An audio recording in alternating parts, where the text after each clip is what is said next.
Welcome to the Danny Clinkscale Reasonably Irreverent podcast. Insightful and witty commentary, probing interviews, and detours from the beaten path.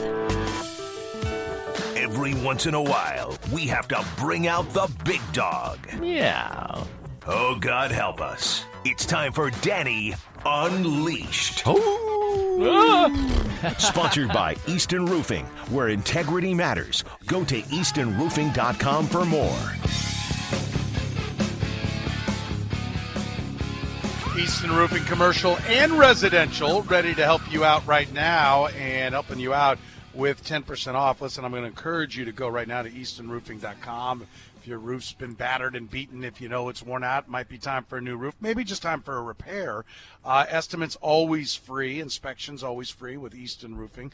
Suggestions, client education, built on integrity. That's how Easton Roofing works. Let them educate you about every possible roofing solution. Right now, if you mention 810, and get 10% off up to $500 on a re-roof, roof repairs, attic insulation, gutters, all important stuff. Mention 810, save 10% up to $500 right now. Remember, the estimate has to be written by March 18th. Tick, tick, tick, tick, tick. Less than a week. So call them now, 913-257-5426. This is not an offer or inducement to pay part or all of any insurance deductible. Call Easton Roofing today at 913-257-5426. Material costs are expected to rise by 30 or 40%. This is happening all over the construction industry, partially due to the COVID situation. But the cheapest time to get your roof done in 2021 is absolutely right now. Get Easton out there, take advantage of the 10% off, and get in line before this 30 to 40% jump in materials ends up driving up the price of your roof. Call the guys at Easton right now. Joe and his team are awesome. They've been on my roof. They do a fantastic job. 913-257-5426 online at eastonroofing.com. Danny, my friend, how are you? Oh, nothing to see around here, Soren. Just, where are we going to find anything to talk about on this Friday? I don't know. I have to dig deep. Relying on you, Where buddy. would you Picking up your sarcasm. Where would you like to begin? Boy. I was about to say I'm leaning on you. So. Okay. I listen, I've always got things written down, brother, so I'm happy, but I didn't know if you had one thing. No, there's nothing. That you, it's just sort of. I've been waiting to hear what you think about the whole Jeff Long, Les Miles scenario. Okay, well, Curtis was just telling me that what Will Harris's comments were that I didn't hear, and how he almost remarkably Nostradamus the whole situation. I think one takeaway is that we always, and you always point this out too, we always should know that a prominent columnist in the area knows some things when he's coming out with some extremely strong impressions about someone's job, and I think we saw that with Sam Melander this week, as he was sort of kind of hinting that Jeff Long maybe shouldn't be making this hire, and then a couple days later Jeff Long was stepping down, so I have an idea. And then, of course, his reportage on that indicated that there was all kinds of dissatisfaction with Jeff Long within the athletic department.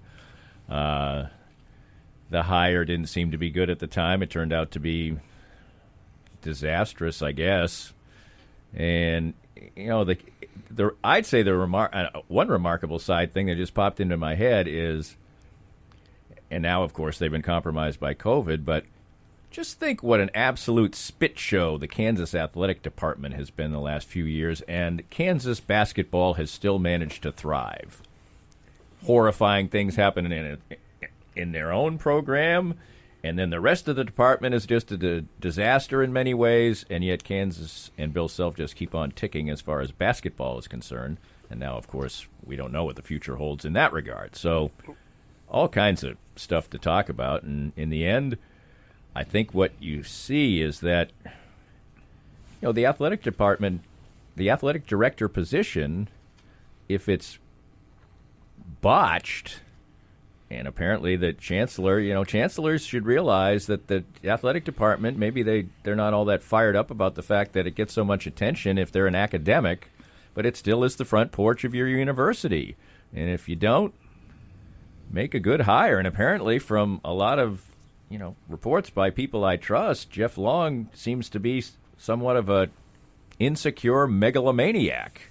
And if you don't figure that out during the hiring process, then it's not bad on you. And it can really create some difficult situations. And fortunately, your marquee program is headed up by somebody who can fly above all that crap. If Kansas doesn't extend Bill Self, like right away, then their head is in their rectum. And I know what people will say, well, they've got an NCAA investigation. I don't care. Jim Boeheim's been through two. He's been out of the tournament twice in his career. When you got it right, you got it right. And if a mistake was made, then you pay the price of that mistake, and then you move on. Because you're not going to find better than Bill Self.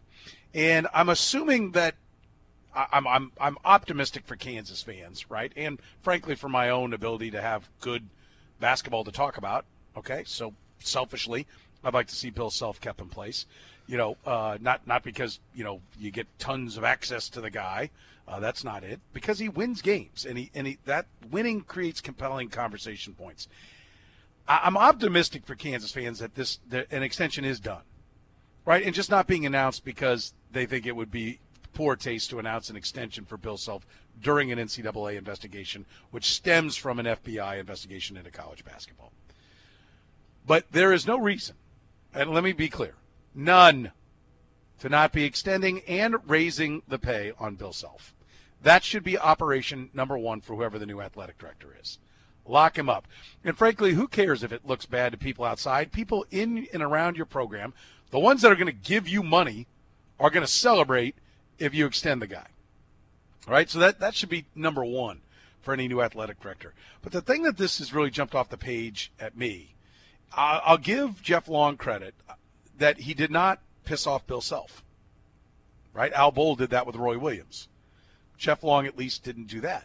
But it's amazing that, did Douglas Gerard hire Jeff Long, or did that happen right before he got in? He did, didn't he? That was 18.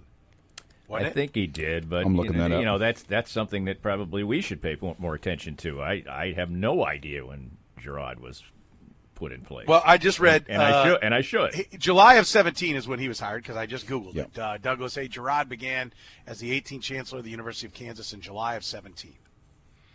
So, and somebody just sent me a thing, said the Snoop Dogg thing. They think Bill Self wasn't real happy with that. Maybe he wasn't. My point being, which is a good point, I don't think Bill Self. Look, we know Bill Self didn't love Jeff Long, because Bill Self could have said, "You fire him, I'm out," and he'd still be here, right? I said the same thing about Shea and Zinger. We know that Bill Self, did not go to bat for the guy, because I think if Bill Self goes to bat for a guy, he ain't getting fired. And so, yeah, I don't think he was, the ultimate AD in Bill Self's eyes. But he at least didn't have Bill Self headed back to Oklahoma State the way Roy Williams was headed out of Lawrence for North Carolina.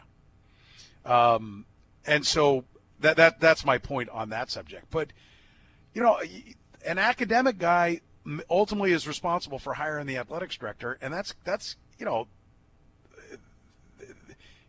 kind of a sketch setup, isn't it? Well, I mean, I don't know how else to do it, but so much of your athletic department rides on getting the AD right, and the guy who makes that choice doesn't really know how that stuff works. Well, if he's a smart man, smart enough to be the chancellor of a university, then he damn well can learn. True. I mean, it's not rocket science. And, and hiring a good and competent person is hiring a good and competent person no matter what you're hiring him for. I'm sure he doesn't, I'm sure the head of the biology department, he may not be, a biologist, but he probably knows a good man who's an esteemed biologist to head the biology department. To use probably a very poor analogy, but anyway, learn it. Yeah, but listen, you knew I had oddball professors / teachers, right? It's not the academic world is different. There's a reason why the old joke, those who do, those who can't teach, right? Sorry, teachers out there. It's a joke. My brother-in-law, who I love dearly, is a teacher, and so I have great respect. It's a difficult job, for sure, but they're different cats. You can be kind of a different cat and be on the academic side. In athletics, as an athletic director, if your job is to go out and get money, you can't be a different cat. You got to be an everyman. You got to be smooth. And that's one of the things, like, they have had Shea and Zinger, nice guy, but not dynamic. Jeff Long, I mean, gave the CEO impression, but again, behind a microphone when he was talking, not dynamic. I almost wonder if to some degree that makes it even easier. I mean, how many times have you met someone who was smooth and was that kind of guy and not known it pretty quickly? I mean, if or had thought some guy was pretty smooth and found out a week later who was the guy who he was a bumbling idiot? The names should be racing into my brain, and it's not right now. The guy at K-State who raised all the money was about as unslick as could be. Who went to Tennessee? John Curry. John Curry? I And he got fired. He did, but he raised a bunch of money. I think Bill Snyder raised a bunch of money. But to your point, yeah, I don't really remember. I can't even tell you. Boy, I can hear John Curry talk in my head right now. I don't even remember. I don't ever remember. Well, I remember really it. I interviewed him on more than one occasion, and I found him brutal? completely unimpressive. And actually, a little like you're like, I don't think this guy is genuine in any way. But he certainly was successful in fundraising, whether it was him or whether it was people under him who he directed. I don't know. He at least didn't screw it up. Yeah, to your point. And they raised a pile of money when he was there and got themselves out of a tremendous hole that was created by giving exorbitant bonuses to people when they retired. So I guess that's why we have you on, to piss me off, man, and blow up my points. Say you're wrong. Look, I talked to Gene Taylor. I'm impressed by Gene Taylor. The Missouri AD is escaping me. What's his name, Curtis? Jim Sturk. Jim Sturk. Sturk sounds pretty good. Mm-hmm. Gene Taylor sounds really good. I haven't talked to Sturk as much as I've talked to Gene Taylor, but I always come away from Gene Taylor like that's a straight shooter. That guy's on top of what's going on. And Bob Bowlesby, who's a former athletic director, Bob Bowlesby is an impressive individual. I'm like, that guy's in charge. That's a leader. Jeff Long, what'd you call him, megalomaniac?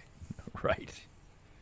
Well, some of the stories that were told in Sam's big column about it, which I thought was... I guess I didn't see it. Give me an example of one. Well, for instance, they had a meeting, and it was after the Snoop Dogg thing, and so it was sort of supposed to be a rallying the troops type meeting, and somebody was in there giving credit to an assistant athletic director for the miles to go or whatever that is. Was that the name of the... Mm-hmm. Yeah. So for getting that miles to go thing going, and Jeff Long said, oh, no. That's not the way it works. I took the bullets for the Snoop Dogg. I'm taking the credit for miles to go. I mean, that is in character because I think one of the things that hurt him was he was asked if he was going to have a search firm to find a football coach. And he went out, and when he was asked that question, he said, no, that's my job. I'll do that. Kind of like, search firms are for ADs that don't know what they're doing. I know what I'm doing. I got this. Right, and that's fine. Frankly, I think that search firms a lot of times are a waste of time and money, but not when you screw it up. Not when you screw up the hire that you said you could do without a search firm. Well, no doubt. I think they're right to have a search firm now, and I think Ben Kercheval, if anyone missed that conversation yesterday, go to 810WHB.com. It's in the podcast section. But Ben Kercheval said, he basically said the purpose of the search firm is to do the investigation.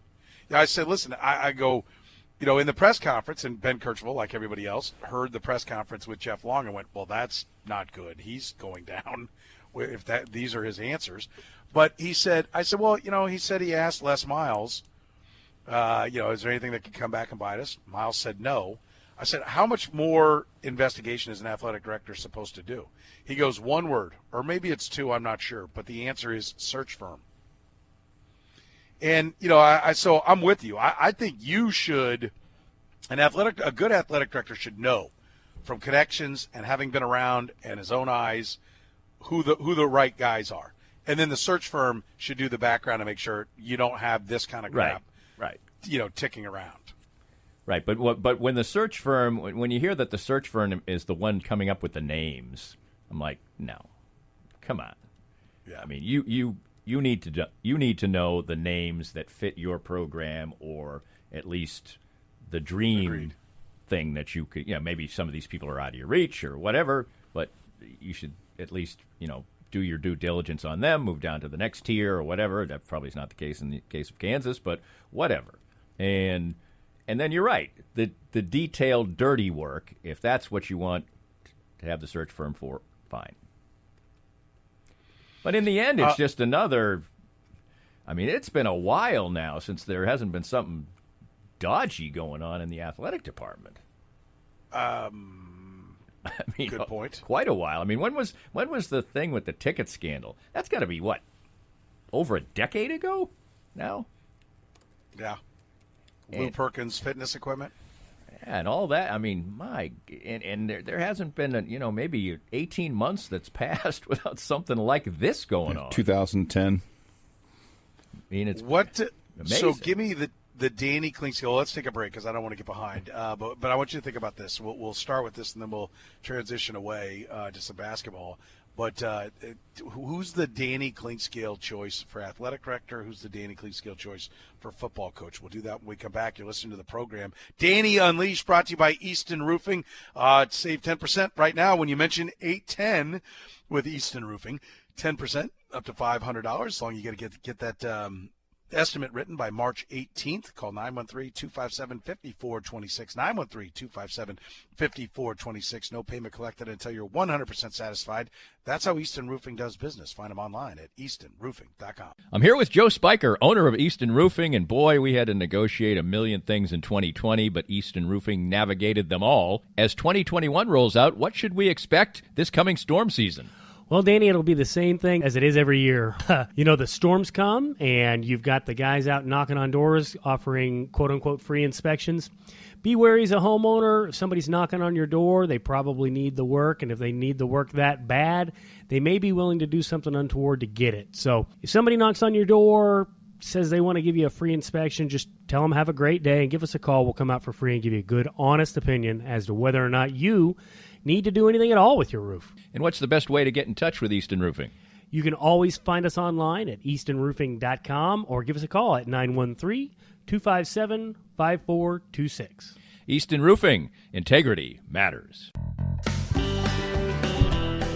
All right, the good sense, end of the hour answer. Texas won't get a chance tonight. Who was the last team to beat Kansas 3 times in the same season?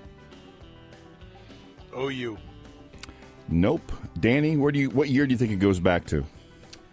Say it again. Last team to beat Kansas 3 times in the same season. What is every negative KU? 82-83. It goes back to the 1982-83 season. It was Oklahoma State. One notable player on that Cowboys team was a sophomore guard from Okmulgee, Oklahoma, by the name of Bill Self. Yeah, everything does go back to there. Since then, 3 other teams have had a chance to do it. All lost the third game. Oklahoma State just a few years ago, 2018. Nebraska in 99 and Oklahoma in 88. Of course, the Sooners' loss was in the national championship game, not the Big 8 tournament. Stick it, Lebo. I would like to point out that, Danny's forlorn. Yeah, it all goes back to there. Yeah, 40 years ago, jackass. I know. I know. Oh, God, we had tough times. It used like to a lifetime ago. No, it's just funny because it reflects, it's me. It was my time. Right. Yeah. my time. I tweeted earlier, I said, I'll say now this for the student voice of the Jayhawks, Danny Klingscale, presiding over this spit show. I said earlier, I'll give this to Kansas. They picked a hell of a way to avoid losing to Texas 3 times. Well done. And then someone reminded me that the KU didn't play Texas in football, avoiding their 100th loss in 10 years. KU, man, just ducking UT. Danny Klingscale's with us from DannyKlingscale.com, brought to you by Easton Roofing. Your ideal AD, your ideal head coach for football. Well, I don't think that there probably is one, and these are probably going to be all chalk type of things, but I think that it probably is a time to try and get a couple of people with KU ties. Is it mandatory? No. Do you want to get it right no matter what? Yes. But I don't see any reason, at least, to really look hard at Danny Manning, who's interested in the job. He's a smart man. He's been in athletics all his life. Was he a successful head basketball coach at Wake Forest? No. But could he certainly the fundraising part would not be an issue. Well, why? I disagree. I don't think there is. I think the fundraising is an issue, and I think it's going to be an issue until somebody wins some football games. I think that the consensus that I hear that what the big money guys are saying is like they gave a bunch of money. They've given money a number of different times, and they're not winning. And they're now like, no, you got to win. Then come ask me for, $7. Well, I guess what I was saying is I think that he would be capable of raising money as well as anyone else who they could bring in. Now, maybe you're right. Just like he would recruit extremely well. Well, he didn't recruit. He wasn't recruiting at Kansas, and he's not going to be recruiting. So, like I said, I think that. Wait a minute. No, he's recruiting money. If he's an AD, and he wasn't a particularly great recruiter when he headed out on his own. That's true. That's why that's why you have me on, Soren, so you can tear up my arguments. Well remembered. Well done, Dan. 1-1. It's 1-1. Now somebody who I actually am quite familiar with has certainly built up a resume and has KU ties, and that's Terry Mahajer, who I was around at UMKC when I was the basketball announcer there, and he did a very good job at Florida Athletic, and Arkansas State has been a very good program under his leadership, and they've raised a lot of money, and their athletic department budget has almost tripled in the time he's been there, and they're solid in basketball and solid in football. He's a quality human being, has a lot of charisma. So that's another name that's been brought up. That's the name. I remember that name being talked about a lot a couple of years ago. Right. I guess it'd be 3 years ago, right? It was 2.5 years ago. Yeah, 2.5 years ago. 2.5 years ago when I remember his name being floated around, and I think he just went to Central Florida, and so you'd be asking him to leave after he just got there. I didn't even remember. I didn't hear that. So yeah. Well, I had some people email me and say he would never turn his back on it. If he took the job, he's going to stay there. I'm like, it's his alma mater. Oh. And if Central Florida gets upset, so what? Well, Arkansas State is his alma mater. So he left his alma mater. Is it? Yeah, okay. Yeah, to go to Central Florida. But he did spend time at KU. Okay. Well, that sort of leads into the head coaching thing, and I heard Nate bring this up, and then I sort of dug into it, and I think Kevin Kane sounds like a very interesting candidate for Kansas. He seems like somebody who's has a career that's on the rise, who ordinarily would be somebody who I don't think would consider the Kansas job after recently being named the associate head coach at Illinois, and he's done a good job at other stops. He's 37, so he's young. He'd be invested in the program. He's from Kansas City. So there's a lot of reasons why I think that makes some sense. But one thing that I think, I'll give you one that would throw a bone to you in checking out some other people's potential candidates. The head coach of Kent State, Sean Lewis, has done a good job in trying to rebuild that program. He's only 35. He spent time at Syracuse as former co-offensive coordinator and quarterbacks coach. Under who? Don't know. Was it under Babers? Or was it under Let me see, he was there. Doug Marrone? He was there 16 and 17. And which would have been... Oh, that's our defensive coordinator took over for Doug Marrone. Boob. And the guy at UAB who actually was hired, and then they shut the program down, and then since the program has been revived, he's done a good job, Bill Clark. So I think there's, there are people out there that I think have I think this is a job to give to a young and hungry head coach. Go as miles away, to use a phrase, from any thought of getting somebody who you feel like, we got to get this person because they're established and they did this and they did that. You need, Matt Campbell, Gary Pinkel, when he first was hired, type of. I think that's the kind of coach you need. Maybe he gets his nose bloodied and it doesn't work, but they're going to be completely invested. Their careers are on the line at a fairly young age. They can really do them. They know they can do themselves some damage and might be returning to the ranks of the coordinator or assistant coach for quite a while if they don't succeed in that job. Be completely invested. So I guess that's the type of coach I would look at. Do they need to wait till? Do they need to go interim this year and then make the hire? I don't. Because I don't know that you can. Can you get a full staff? You know, I'd have to be I'd have to be involved in the process of in interviewing that head coach, and a guy who is going to come as a head coach would be able to give you the answer and say, are you going to be able to, if we hire you now, are you going to be able to get the kind of quality staff, or at least close to it, that you need to be a success? And if he can't answer that positively, then I guess. But the interim coach just it not that it's just not sexy. It's just a situation where you're like, well, do we really want to, after all this time, do we want to tread water, or do we want to get our guy boots on the ground? Maybe he doesn't have all things in place, and he may need the next off season to crank it up further. But I don't see I don't see the point. It's just like the salary cap. Everybody wants everything right now because they don't care about 3 years from now. Then 3 years comes around and they bitch and can't figure out why. Well, I do care about 3 years from now, but I'm saying if you make the proper hire as the head coach, maybe he won't be able to have all the things you're talking about in place. But if you think he's the guy, then I agree. If you got a guy that you think is the guy and you can get him now, get him now. But if you're sitting there going like, well, really everybody who's ready, they all got jobs. Well, then taking a year. I agree with that. If you're going if you've got a list of 10, okay, and you're down to number 8, then maybe it would be time for an interim. Well, but if number two's ready to sign up, I'm going there. But we can agree now. Everybody's list is different. But let's say everybody's list was the same. All the best guys have already been hired.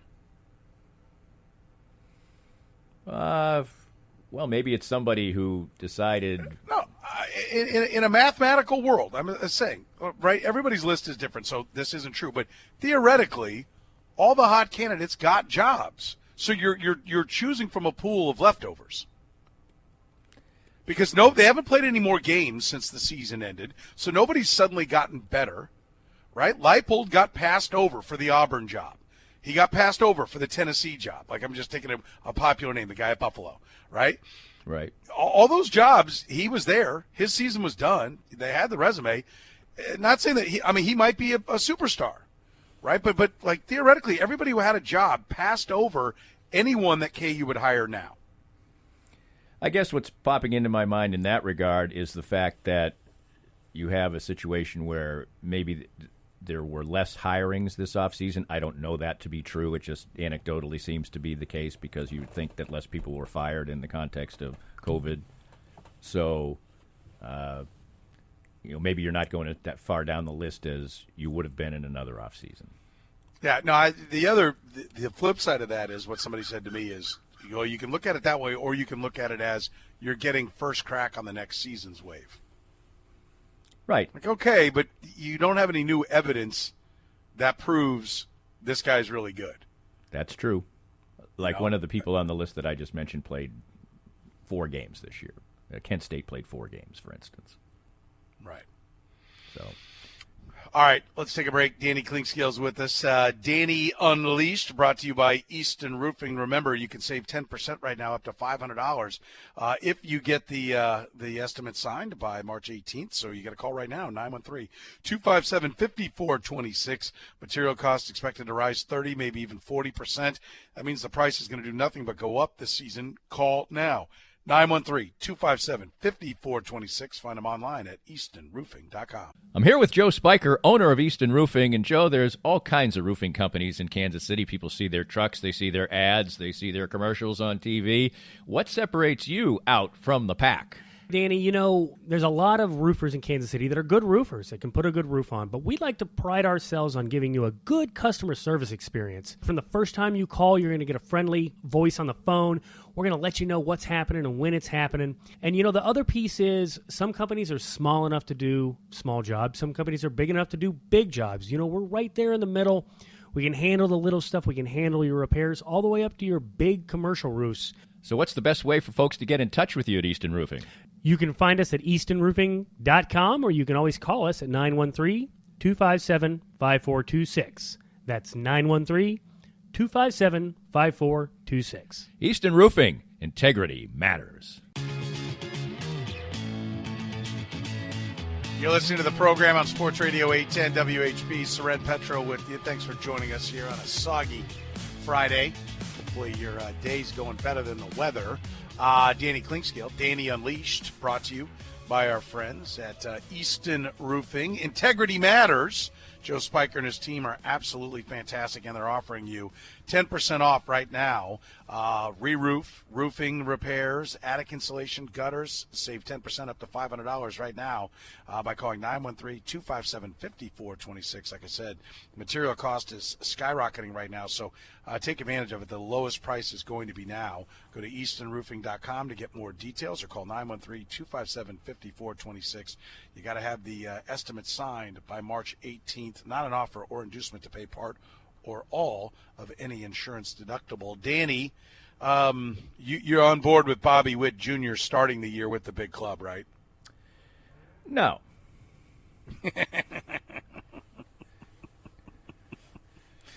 Oh, but the fans want it. He hit a home run. Well, hey, if he, there's no reason, service time be damned, and that's important. Believe me, I'm not just blowing it off. It's hugely important. It's hugely important. But if he, if they send him down and it's just like he's embarrassingly good, it's just ridiculous that he's in the minor leagues. That's the only way I would, start to think about not worrying about service time. And what's his service time situation? How long do they have to keep him down at this point? Basically, they got to get him to where he'd be less than 170 days. So a season is either 182 or 183 days. If you go over if you get to 170, that counts as a full season. So basically, rule of thumb, 2 weeks. So how long would he have to stay? Sorry, you cut out my headphone wire, jabbed out. So he'd have to stay in the minors all season long? Is that what you're saying? No, 2 weeks. Oh, 2 weeks. All he's got to do is be down 2 weeks. This year, just 2 weeks? I thought it might be longer than that because of the fact that he just hasn't been around that long. Oh, well, that's just absurd. I mean, 2 weeks and basically the year doesn't count. He could still be eligible for the Super 2, which is just a fourth year of arbitration, but it would still mean 6 more years before he can get to free agency. Right. I mean, there's 2 freaking weeks. Yeah. That's absurd. I thought it was maybe more like a couple of months, and then he'd go down there and he'd be, after 6 weeks he's hitting 500 or something, and then you're like, this is dumb. Well, I'll say this: when you put him down, he's never even going to play. They still have minor league camp. Yeah, that's going true. in the minor league season doesn't even start. If they send him to, doesn't AAA start pretty quick? Did I hear something, Curtis? Did you hear that they've delayed the minor league season? Because usually I think they're playing. From my recollection, like Omaha would be playing like a few days after the major league club would start to play. Now maybe you're right, or maybe we can find that out. But so that might be a reason that maybe AA would start a little bit later. Maybe that's why you start them in AAA. Omaha starts May 4th. Oh, okay. Yeah. Well, that's late. That is later than it. I can unequivocally say that's later than it has been in past years. They're starting May 4th. So basically he'd be down in extended spring training for 2 weeks, and then you can bring him up. But personally, there's no way he's going to be up. Let's stop this foolishness. And also, I do think they, for better or for worse, they are in a position where I think they want to. Where you would play him right now is, you could either play him at second because he played second in spring training and keep Mondesi over at short. But I think they do want to give Lopez at least a little while again this season. There's nothing to be lost for that. Now, is he going to be Bobby Witt Jr.? I don't think so. No, I don't think so in any way. But, you don't really – I don't anyway. I don't think that the Royals are going to contend this year. I think they should be improved. I've talked about that on numerous occasions. And if they aren't somewhat threatening 500, I think it's a disappointing season. But if you don't really think you're going to contend, and think that these 2 weeks or a month are going to cost you the chance to make the playoffs, then there's just no reason for it, period. In 2019, Bobby Witt Jr. played in rookie ball. He batted .262 with a .317 on base and a .354 slug. Right. I mean, he struck out 35 times and 164 at bats, and he walked 13. Yet, because he had baseball practice last year while the big leaguers played 60 games, he's now ready. Yeah, I don't think there is no reason not to see in real baseball games that he is ready to force the issue to be so good that it's just an embarrassment to keep him down. They're real baseball games. If he's hitting .240, you can say all you want about that. The bat all makes a different sound coming off his bat, and he's got 15 tools or whatever his teammate said the other day. He did say he had 15 tools, I believe. That doesn't matter. It's still as opposed to Curtis, who is a tool. I'm just a tool. Yeah, a tool. This show has one tool, and it's me. No, I think there's at least three. Anyway, go ahead, Danny. I'm sorry. No, I could complete my thought. I mean, he's having him play real baseball games against real opposition, people trying to get him out and putting up big numbers. That should be what you need to see. Now, he could be hitting .240 and have hit 11 home runs in 23 games or something. That's fine. But also, the thing that jumps out at you, the stat you just read was, recognition, 13 walks. I mean, so Alec Lewis, who is forever the great defender of Adalberto Mondesi, I believe I have dubbed him his agent. Riddle me this, because Alec and I went around, and I love Alec. He does a fantastic job. We went round and round about this. You've got 3 years of control on Mondesi. You've got 6 years of control on Bobby Witt, right? Right. Two things. One, if you're so convinced Mondesi's going to be a star, why aren't you signing him to a long-term deal? Yeah, I think we talked about this last week. Okay, so there's that one. Sorry, right. I couldn't remember. No, we did talk about that, and you're right. If you have the feeling he's going to be a breakout player, you did sign Dozier to one based on basically, about 4 months of really good play. I guess 19, Mondesi. Right? I guess Mondesi has had 4 months over. You signed over Perez all the seasons. You signed Salvador Perez. 10 minutes into his big league career? Right. Right? Mm-hmm. I mean, you knew he was going to be, and you were right. Well, and then what you've ended up doing is getting him at well below market value. Well, the Royals have always somewhat talked out of both sides of their mouth about Adalberto Mondesi. They clearly thought there was an attitude issue, because what did they try to?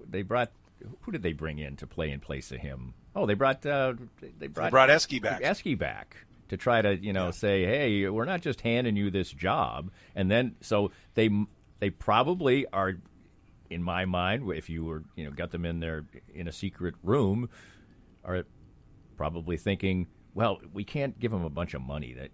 That'll just kill all motivation. Well, if you're worried about all those type of things, then he's not going to be the guy that you think.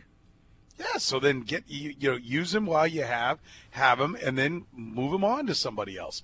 Listen, here's my new thing, right? Here's my new spiel. I'll lay it on you. Why isn't Mondesi going out to center field?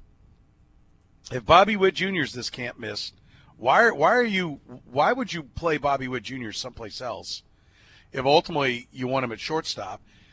If you're not signing Mondesi and you only have 3 years, why would you leave him at short when you've got a gaping hole at center and you've got this obvious answer at short coming very quickly in Bobby Witt Jr.? These are all good questions, Soren. That is absolutely true. Unless they just think that Mondesi is all ready to play center and they don't even have to waste any time with him out there. They just when Witt's ready, he's ready to go in center. He doesn't need a bunch of games out there. Maybe that's it. That might be the answer there. Both offensive tackles cut by the Kansas City Chiefs. Not surprising. I think it's the right move just for the obvious. 30-plus-year-old guys coming off major injuries should not be taking up tens of millions of dollars of cap space. So I think this proves that the Chiefs are still of sound mind and are not just drunk off the back-to-back Super Bowl success. These are moves that hurt, but they're the right move for this team. My question to you would be, would you go all in on trying to get Trent Williams signed to make sure that you've got a stud left tackle protecting Patrick Mahomes? He's rated in some circles the overall number one free agent. Yep. So, which I think is impossible at age 32, but if you want to say number one free agent for next year, yes. But you're not going to get a guy that you're going to then have another contract and have for 10 years. But he was the number one rated offensive tackle by PFF last year, and they have a glaring need at it. Right, and it just depends. Somebody might be able to just say we're going to give him a contract that we know we're going to eat money at the end, and maybe the Chiefs would think that was bad business. If they could get it done even at a price that probably hurts a little bit, I would absolutely do it. But somebody might really go to the wall for him, and the Chiefs might say that's too much. We don't want. I agree. I think you have your number in mind that you're willing to go to, and you don't go beyond it. I think that's the approach that it has to be. I think Plan B is then we're not signing anybody for big money, nobody over like $3 or $4 million, and we're going to take advantage of if Brett Veach is right, and I think he will be proven right. Where he basically said, look, your top-tier guys are still going to get big money. The cap, the people who are going to pay the price for the cap falling is the second-tier guys.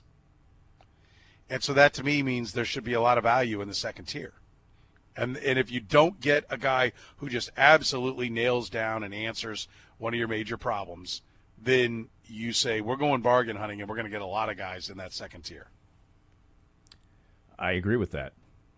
I think it would be now maybe Trent Williams. I think what we don't think of a lot of time is how much money these people have made, and whether they, some people are of the mindset that they might want to play for a little bit less to play with Patrick Mahomes and win. Is Trent Williams that guy? I have no idea. I would tend to think no, but maybe so. I mean, he shot his way out of Washington, but then that team sucked. So maybe what he wanted was to win. Right. But then he had it, he accepted the trade only with a clause that said they couldn't franchise him. So he wanted out on the open market. But maybe it's because he wanted to pick the best place to win. I don't know. I hope it works out. That's for sure. Absolutely. Danny, after a slow start, you really started nailing things.